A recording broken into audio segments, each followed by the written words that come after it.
The Agriculture Business Chamber says that agri-businesses and farmers are cautiously adapting to difficult conditions, including long-term problems like deteriorating infrastructure, failing municipalities, and intensified geopolitical tensions. You could call it the war between Russia and Ukraine. Wandile Sihlobo is the chief economist at Agbiz. Wandile, good afternoon to you. You actually prepare a confidence index. How are people in the agriculture sector feeling about the future? Good afternoon, Stephen. I think, Stephen, as you rightly put it, the folks are slightly learning to live with the current environment. We saw over the past 3 quarters there was pessimism that was in the sector. And of course, that always worries us, because if there's pessimism for a prolonged period, then that means that long-term investments could also be constrained. But what we see now in the 3rd quarter of this year, there's starting to be an improvement in the mood amongst the agribusinesses. The hope then that this could be sustained and improve over the coming months. And I guess some of the things that have supported it is the better agricultural conditions down in the Western Cape following the good winter rainfall.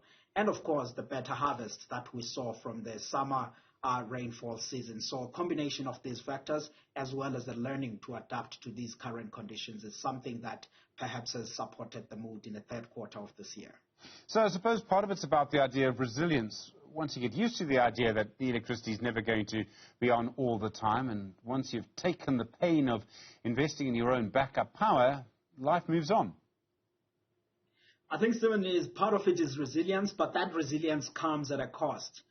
Because now folks are starting to say, look, we do have the power issues that are in there, but we have to put systems in place. And I guess when you look at the Agribusiness Confidence Index and you dissect it, it has about 10 sub-indices. One of the important sub-indices there talks about the issues related to investments. And we saw that there was an improvement to it. And in our reading of it, we think that the agribusinesses and the commercial farmers are putting systems in place and investing in the renewables, which is something that has pushed that sub-index up. And the other way then of looking at it would be to say, look, if there is some bit of adaptability, that would also support the jobs that we badly need in the sector. But the point is, if we don't resolve those long-term challenges, they come at a cost and they constrain some of the new players that are looking at entering this sector. The people that get to adapt better are the folks that have some flexibility in their balance sheet. Some things you can sort of get around with not too much trouble. I mean, they may cost a lot of money, but you can probably get some sort of backup power in some farming properties. Some things you can't do anything about. So if you're a lemon farmer and no one likes a bruised lemon, and you actually live in an area where the council's roads have failed completely, you can never rebuild the road yourself. So it must depend on where you are. Absolutely, Stephen, which is why I was worried that while these results are showing that there's an improvement in the mood, but we should not read them in a sense of saying, look, the things are improving in agriculture and then stand on the side. But we should be thinking of saying the folks are slowly trying to adjust and keep going with their businesses. But there are fundamental problems that needs to be resolved. The issues of the road, the issues of the ports, the issues of the railway line, and of course the municipalities that needs to be improved. Those are all things that I think are important, because at the end of the day, there may be some adaptability, resilience that is happening, but I think for long-term prosperity, you need to resolve some of these problems. And for long-term inclusion of the new players coming into the sector, attracting investments in the sector, no one will put a lot of money while they know that there are some of these problems. The money that will come will really be bridging on the gaps and ensuring that things are operational. But for growth, the money will come if we resolve some of these challenges. And I think the folks in the government, the folks in the municipalities, working collaboratively with private sector, have to find a way to resolve these problems in the coming months. The other big variable in your sector actually is rainfall, and that sort of underscores everything. We've had 3 years of pretty good rain, so that's led to pretty good harvest. That's because of La Nina. Is that people are feeling sort of pretty confident? We've had good rains, we've done all of these amazing harvests, but it's not going to be like that this season. We're expecting an El Nino this season, so for the moment we're expecting less rainfall, depending where in the country you are.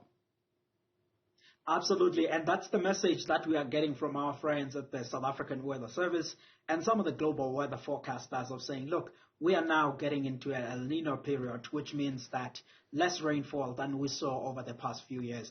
But I think where we are finding some bit of hope on is the fact that, one, we have better soil moisture because of these good rains, and that will allow the planting to happen. And Stephen, planting is starting in about 3 weeks' time from today in the eastern side of South Africa. So this is something that will be happening soon.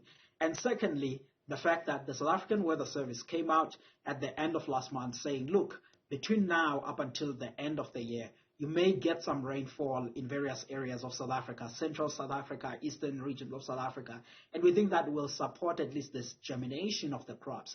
The other critical period that we'll have to be watching is February, because in February, that's where crops are pollinating and flowering, and you do need rainfall at that time. And if you can get then the rain in all of these periods, we would end up with a decent agricultural season. But we're reasonably optimistic, Stephen, that we will end up with a decent crop, not as terrible as the bad summer that we had in 2015-16, which I think is still fresh in people's memory. Oh, the heat wave at the time. Wandile Sihlobo, thank you very much indeed, Chief Economist at the Agricultural Business Chamber. Really appreciate the time.